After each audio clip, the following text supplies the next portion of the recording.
Hello बहुत जन को क्वेश्चन थिला कि दीदी तुम केमती वेट लॉस कल तुम वेट लॉस टाइम रे कौन खाऊल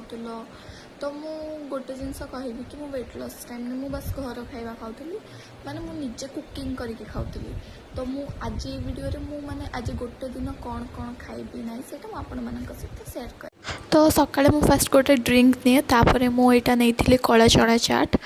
तापरे मु लंच में नैथिली पनीर बिरयानी और ता साथी दही कंचा लंका आउ गोटे करी बनई जोटा गजा मुगर बनई आउ बिरयानी आउ तरकारी मु दीटा जाक बहुत कम तेल यूज करी तो मु 12टारे मो लंच पूरा कंप्लीट कर देइथिली। तापरे मते आज टिके कोल्ड कॉफी रो क्रेविंग होता सो मु कोल्ड कॉफी तो बाहर पी पारे तो मु घरे निजे बनई यहाँ ऑलमोस्ट जीरो सुगर एंड बहुत कम मिल्क रे लो फैट मिल्क रे मुझे बनई ता टेस्ट भी बहुत ही भल था सेम टेस्ट थिला। तापरे टिके मु रोस्टेड चना खाई देइथिली और रातिर डिनर रे मु नेइथिली एटा दीटा परोटा बनई मते गोल परोटा आसेन सब एमती बनई दिए तो आ भितर चनार मु स्टफिंग बनई देइथिली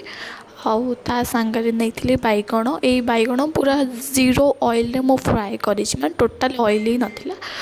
आउ ता सहित किसी दही देखी पड़े आर फिलिंग भितर चना अच्छी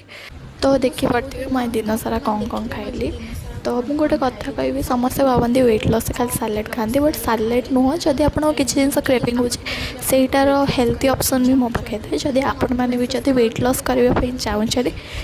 मत मेसेज करूँ एंड कमेंट बॉक्स में कहतु बाय।